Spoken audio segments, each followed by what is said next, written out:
So we're starting right now. We're also going live on Facebook as well.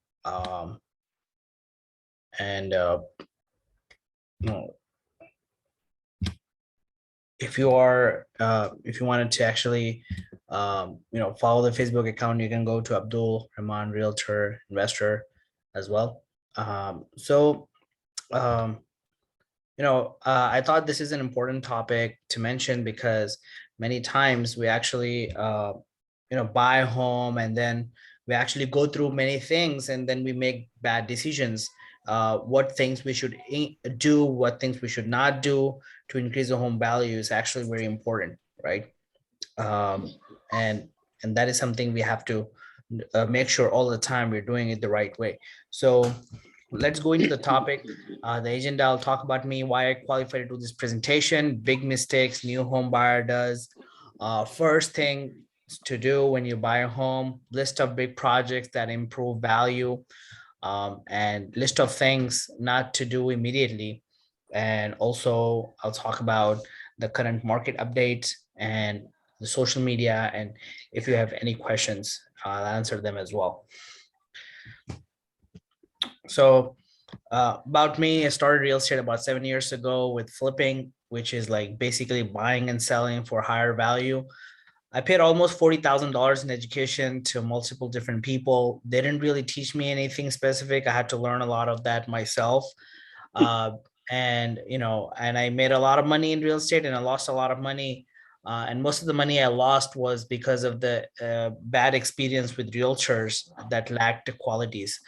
The realtors that were helping me buy the properties did not have knowledge about disclosures and they were not good at negotiating price and terms. And most of the time, they had no time to return my phone calls or they were not motivated. The good realtors who I wanted to work with, they will have their assistant work with me. And, sometimes I talk to a realtor who they don't want to talk to me at all. And they were not proactive enough and they couldn't make quick offers, unable to help with bids, lack patience to show multiple properties. Like if I see like 3 to 5 homes and I don't make a decision to buy them, then they will not want to show me more properties because they feel like I'm wasting their time. They were too inexperienced to offer effective guidance on real estate problems and issues. They lacked patience in helping others. They suggested home that had problems. Like one realtor told me like everything is good with this home, you buy it, but that had like big problems that the realtor also knew, but he just wanted to get his commission. They didn't explain the home buying process and contracts. So I decided to become my own realtor so that I can buy properties for myself. But there were many people around who wanted to get my help as well. So I started helping them out. And that's how I actually became a realtor. Um, so first thing, what happens is the big mistake new home buyer does. I mean, this was basically me the first time I bought home. We just go out and spend tens and thousands of dollars on things that are not important. And instead of doing replacements, instead of doing repairs, we do replacement. For example, there is a hole in there is a leak in the roof. So instead of replacing the roof, people actually replace, instead of just fixing the hole, people actually replace the entire roof, which will cost like $30,000-$40,000, right? They pile up a lot of credit card debt on top of mortgage instead of making the mortgage payment debt. And the real thing, what many home buyers should be doing when they're actually buying a home, not spend money on things that are not really necessary, urgent, and save that money. Let's say you're going to spend about $30,000 on the roof, about $25,000 on the flooring, and then about $10,000-$15,000 on the exterior paint, interior paint, and doing all these new upgrades and everything. Instead of spending like $100,000 on like upgrades, you can just save all that money and just pay off that debt. And sometimes we go ahead and make improvement that doesn't increase the home value. Instead, it depreciates the home value. But you might be asking like, Abdul, come on, like, how is that even possible? Like if you made an improvement, it would increase the home value, right? So what I did, I had a home which had a very big living area, and I decided to make one living area, like I decided to cut the living area into half and make that a bedroom. And people looked at the old pictures when I was selling the home, and they saw the big living area, and they came in and saw the home had been cut into, the living area had been cut into and divided as a bedroom, and they didn't like it. So I had to basically remove the wall, do the old woodwork again and fix it to open up the living area. Then people bought it. But there are some improvements I made that increase the home value as well. So we'll go through that right now.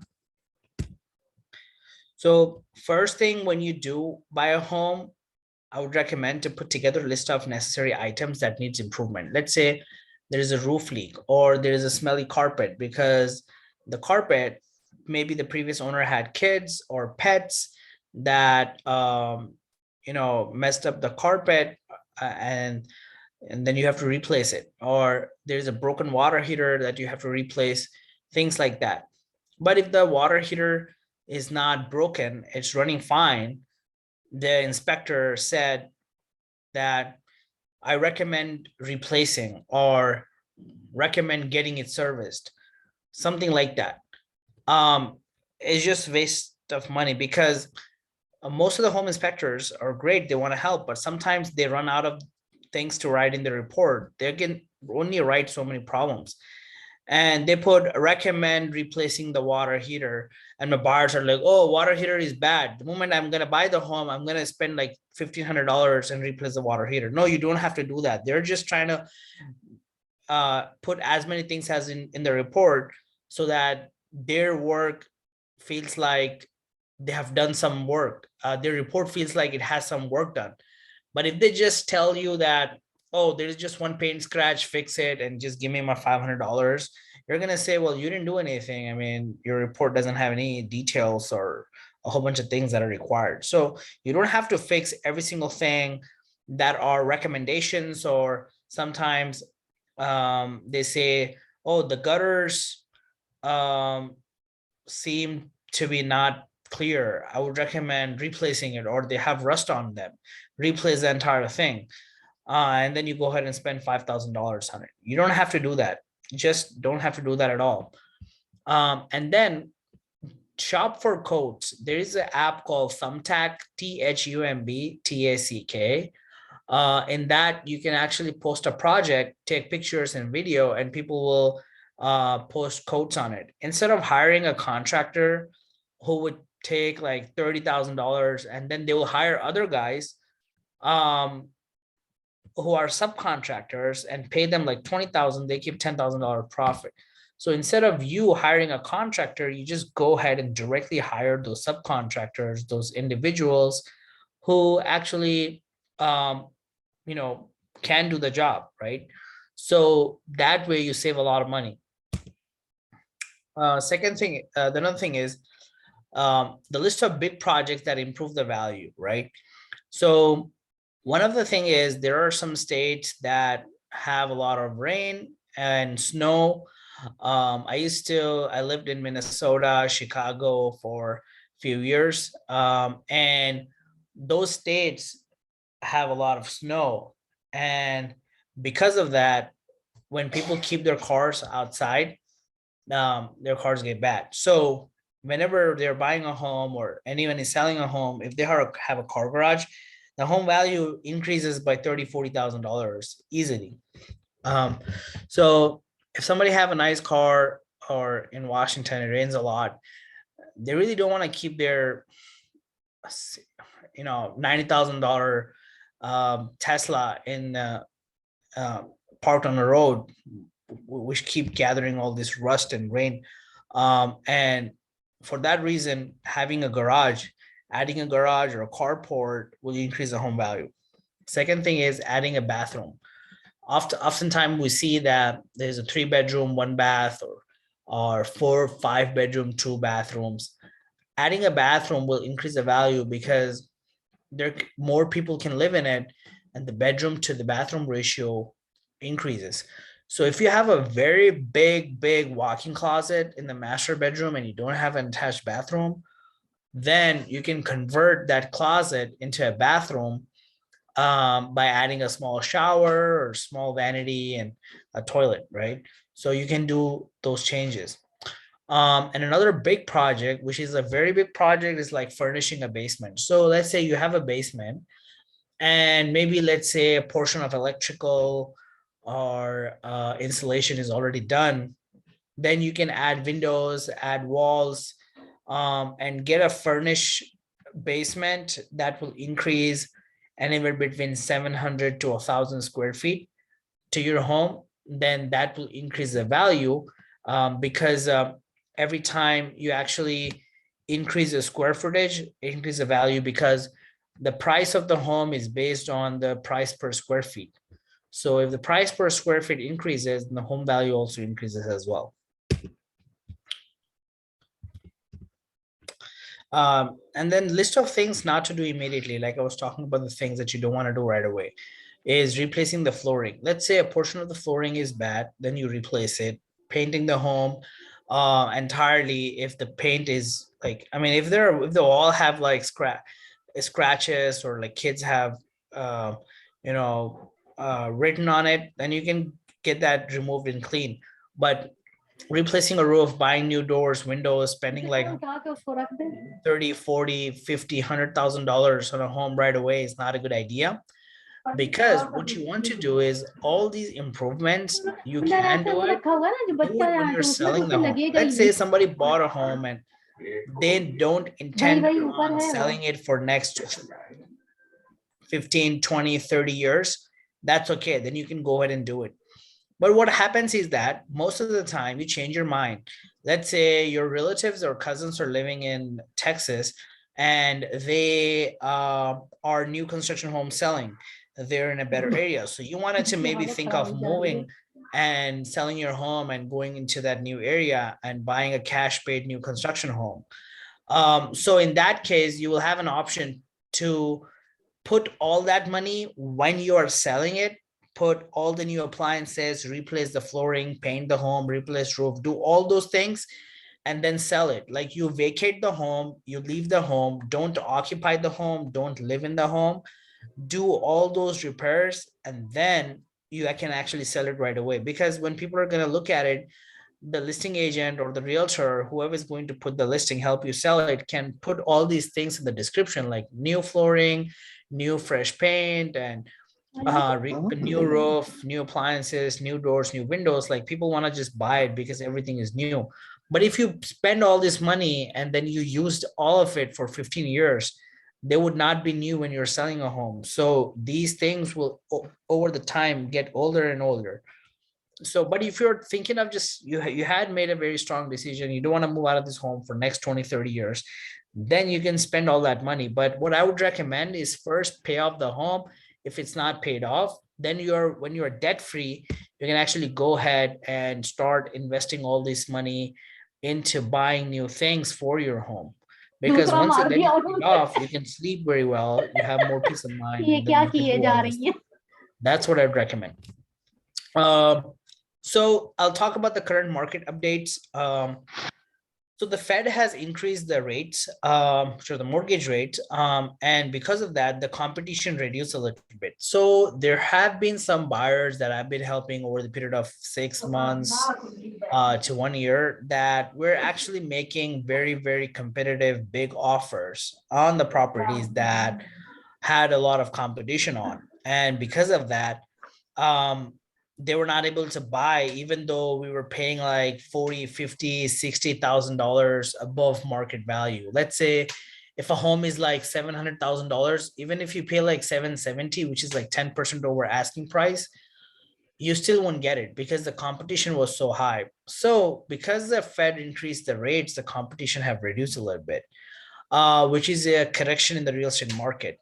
So should you buy or not? So if you remember when COVID came in 2019, I guess, a lot of buyers that I had stopped buying home because they were like, oh, COVID came, there's going to be a recession, the properties are going to go down, 20, 30%. I can buy everything at a discount.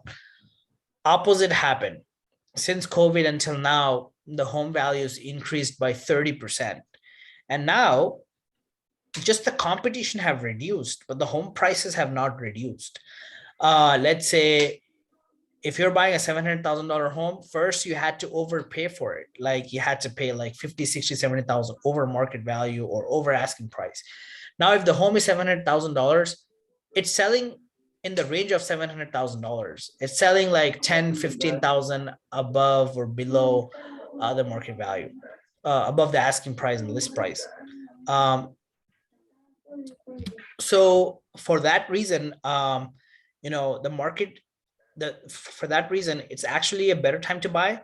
But once you buy it, it's better to pay off the mortgage because the rates are high, right? So it's always better to clear the debt. I know some people have joined a little late, but I'll be recording this and sending out the recording as well. So let me go through the market analysis report and compare the last year to this year. So this is residential single family homes. If anybody wants this report, they can message me. I can WhatsApp you this report as well, or you can take a screenshot from the screen. I have no problem with that. From last year to this year, May 2021 to May 2022, you can see the listings, number of listings, number of homes that are on the market have increased by 16%, which basically says that there are more homes on the market right now, which makes it a little easier for the buyer to buy. But this is not a significant change. It's not like from 9,000 to 18,000, it has not increased by 50%, but just by 16%. But if you see the medium home price, the average home price that's selling from last year to this year, is still high, right? It still increased 50,000, almost like 57,000 average home price. The percentage of list price received. So if the home was listed for $100,000, example, it was selling for 107,000. But now if the home is listed for $100,000, it's selling for 105,000. So the price of list price received is 105%. It's not like 70%, 80%. Let's say if somebody have listed $1 million home, it's not selling for 800,000. If somebody listed $1 million home, it's selling for 1,050,000 because they're receiving 105. I'm not saying like each and every home is that way, but that's an average. Inventory increase, like number of properties on the market have increased by 2,000 from last year. The monthly supply also increased.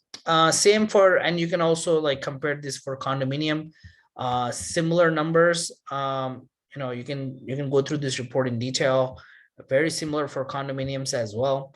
Not very significant change, but there are more residential properties in the market from last year compared to the condominium. Like single family homes are more. So now, this is a home we sold recently. One of our buyers that I was helping from a long time was able to buy it. And it was a pretty good decision that we purchased, that I was able to help my buyer buy this property. And we also have a WhatsApp group just in case you wanted to actually join group. You can get monthly updates on topics, stuff like that. And then you can like my Facebook page, and I have a YouTube channel as well, that you can go and I upload videos there if you have videos you want to see or anything like that. If you have any questions, you can go ahead and ask right now.